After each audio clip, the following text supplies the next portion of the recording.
Oi, gente, boa tarde, tudo bem? Hoje são dia 14 de novembro de 2023. Lembra que eu falei que viria aqui para contar para vocês uma história, um relato de uma pessoa? Então, vamos lá. Deve ter mais ou menos umas 4 a 6 folhas, mas vamos lá, depois a gente comenta a respeito. Rosângela, meu nome é Marta. Eu quero fazer meu relato. Sou a única mulher de uma família de mais de 3 irmãos.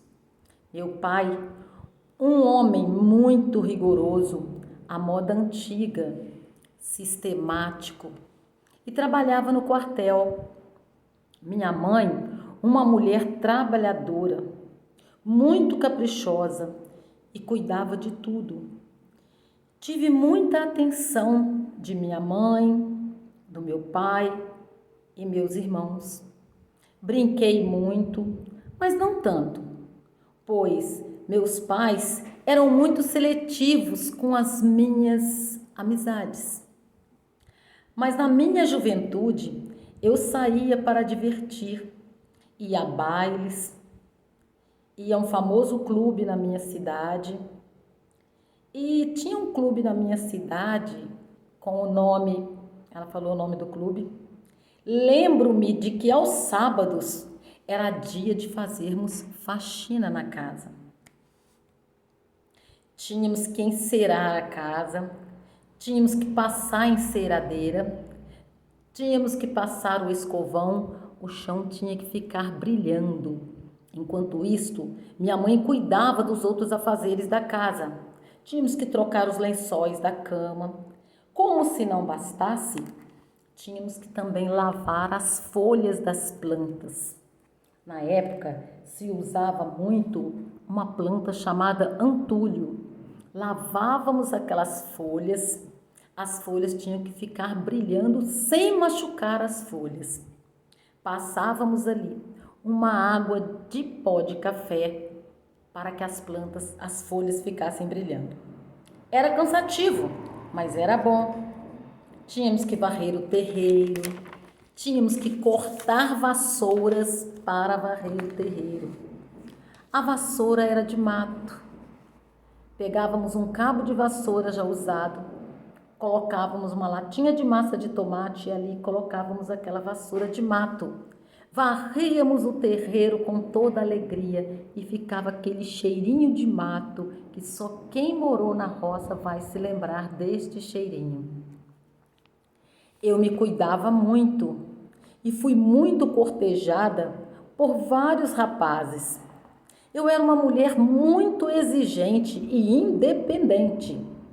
Meu pai, um homem rigoroso do quartel, bravo, observava também as pessoas que estavam à minha volta. Os anos foram passando e eu não me casei. Quando eu já estava mais ou menos com 48 anos, morava com a minha mãe e meu pai, que já era falecido. Nesta época, eu comecei a trabalhar numa empresa multinacional.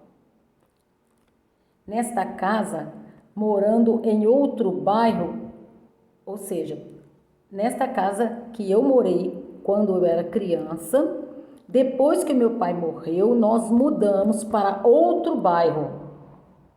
Eu me tornei evangélica e muito caseira, sempre desconfiada de todos, pois meu pai falava: me diga com quem tu andas e eu te direi quem tu és. Mas este conselho do meu pai ajudou por algum tempo. Mas acompanhe comigo que vocês vão ver o que aconteceu lá na frente. Ao longo de minha vida, tive várias amigas. Uma, porém, se tornou especial. Esta amiga, na mesma faixa etária que eu já estava lá pelos 50 anos e nós conversávamos sempre. Ela era uma boa companhia. Eu me sentia uma solteirona, pois todas as minhas amigas já tinham casado e eu ainda não havia casado. Mas eu era uma solteirona bonita, bem cuidada e não era frustrada com isso.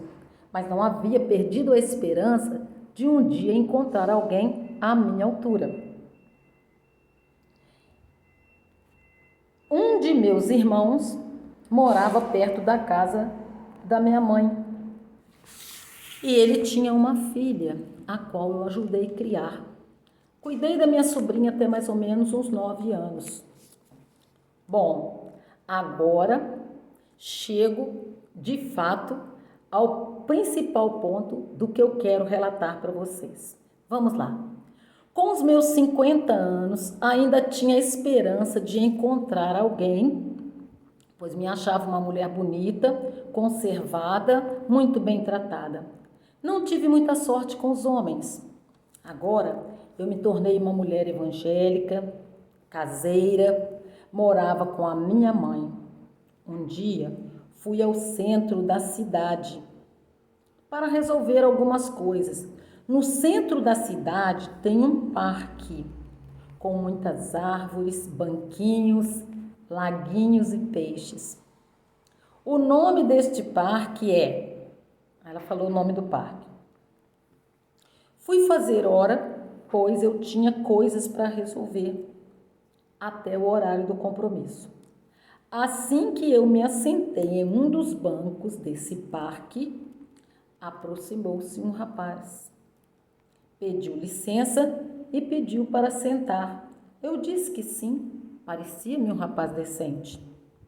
Começamos a conversar descontraidamente e ele estava com uma camisa branca e as chaves de um carro em mãos. Disse-me que era motorista do prefeito de uma cidade vizinha, que eu prefiro não mencionar o nome. Ele disse que o prefeito veio para uma reunião em minha cidade. E eu falei, olha que bacana. A conversa foi agradável, muito respeitosa. Ele me disse que voltaria na próxima semana, ou seja, visto que a conversa foi tão agradável, ele disse, quem sabe nós vamos nos encontrar aqui por acaso. Então, eu torci para que a semana passasse rápido. E assim, chegou. E ele veio. E foi muito bom revê-lo. A conversa foi muito agradável. E ele disse que iria embora. Ele disse que ia embora. O serviço era meio estressante e o prefeito já estava liberado. Ele falou que já estava nesse trabalho há 5 anos. Bom, conversamos sobre vários assuntos e desta vez ele teve que sair mais cedo. E lá se foi. Neste dia, então, eu desconfiava que ele era solteiro, tá? Mas aí eu não desconfiava mais, eu tinha certeza que ele era solteiro. Me enchi de esperanças. Marquei para que ele viesse em Juiz de Fora para que nós pudéssemos conversar mais. E assim conversamos, como eu senti confiança, convidei para que ele viesse até a minha casa para conhecer a minha família. Então eu disse, se ele for um homem casado e tiver compromisso, ele não virá, ele vai dar um jeito de escapar. Mas qual não foi a minha surpresa? Ele veio. Minha mãe ficou tão feliz. Minha mãe ficou feliz porque eu estava feliz. Ela preparou um almoço e ele veio à minha casa. Encantou a todos, pois sabia conversar, era muito educado, engraçado. Foi um almoço agradável. Era o início de um possível sonho que eu já havia desistido. Voltei a sorrir, cheio de esperanças, falei com aquela minha amiga. E relatei o fato. E ela ficou muito feliz, porque eu estava feliz. E ela me disse, você já ligou para o trabalho dele? Eu disse, não, para quê? E ela disse para mim, para confirmar as informações que ele te passou. Então eu falei, ele trabalha na prefeitura da cidade tal, ele é motorista. Como eu resisti muito, ela falou, me passa o nome completo. Vamos ligar para a prefeitura, vamos checar essas informações. Espera um pouquinho. Vamos checar essas informações. Eu não entendi por que ela queria fazer isto, visto que eu já estava namorando, eu já estava com ele, nós já estávamos namorando há 3 meses.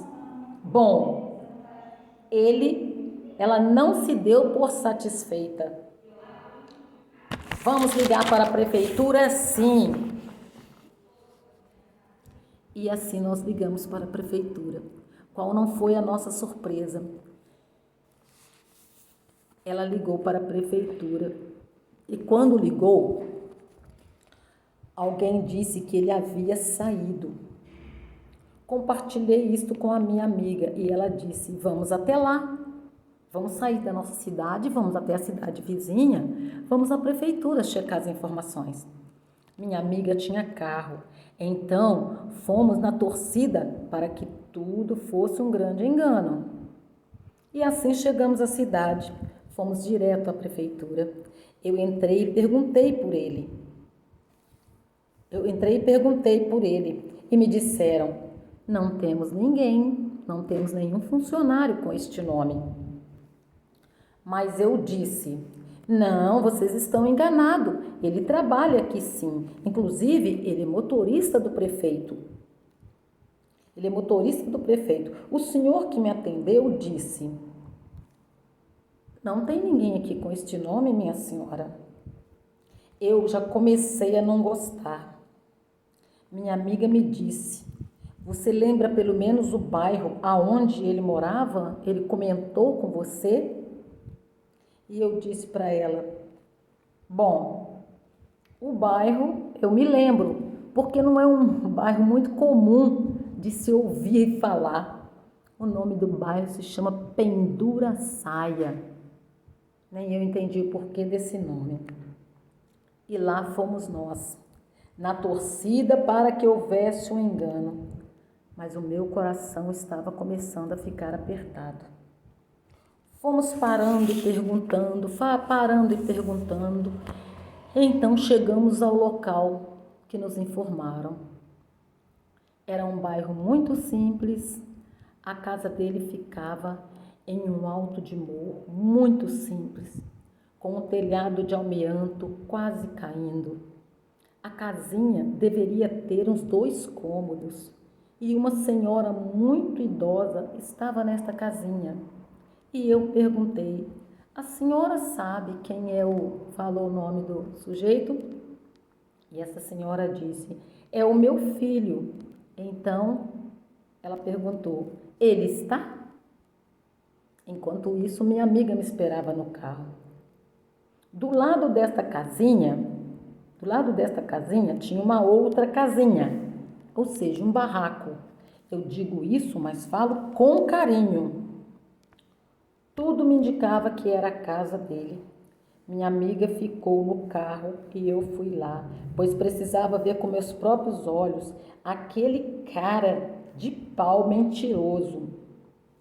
E ele apareceu com a maior cara lavada e foi logo dizendo: como você me achou? Eu disse: fui lá na prefeitura e perguntei por você. E eles falaram que lá não existe nenhum funcionário com este nome, que o motorista do prefeito é outra pessoa. E ele disse: espera um pouco, eu vou te explicar. E eu falei: não precisa me explicar nada.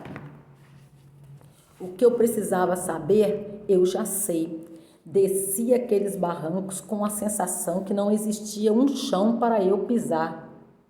Passei o relatório para minha amiga e saímos logo em seguida. O salafraio era casado, vivia nas costas da mãe. Voltei para a minha cidade. E agora eu pergunto: como eu explico isto para a minha mãe, para a minha família, que o tratou tão bem e achou que, enfim, eu tinha encontrado o homem da minha vida? Cheguei em casa silenciosa e decepcionada, visto que minha família estava torcendo por mim. E assim seguiram os dias e eu aprendi mais uma lição. Confie desconfiando. Quando estamos carentes, somos presas fáceis para estes mentirosos, narcisistas, manipuladores. Eles começam a conversar conosco devagar, descobrem onde estão nossas carências e fraquezas, mentem para nós e nós ficamos cegas. A minha vida seguiu, mudei de cidade, recomecei minha vida firme na presença de Deus, perto da minha família, pois tenho um irmão que mora nessa cidade. Hoje tenho 68 anos, não me casei, não tive filhos, mas estou feliz, envolvida com a obra de Deus. Se alguém me perguntar o que você fez com essa história, o que você aprendeu, eu digo e aconselho. Mulheres jovens, de meia idade, de terceira idade, viúvas, nunca fale de suas fraquezas e carências. Nunca fale mal de seu pai, de sua mãe, para uma pessoa que você acabou de conhecer. O que você falar que não tem dentro da sua casa, o que você falar que não tem dentro da sua casa, ou seja, eu brigo com meus irmãos, meus pais não me entendem, o meu ex-marido não me entendia, meu ex-marido não me dava carinho, meu ex-marido não me dava atenção, meu ex-marido era isso, era aquilo outro, todas essas informações que você passar para esta pessoa, você está dando muito suprimento para ela, você está dando munição para esta pessoa. Você está dando munição para que futuramente este pilantra venha te fuzilar com as próprias informações que você passou para ele.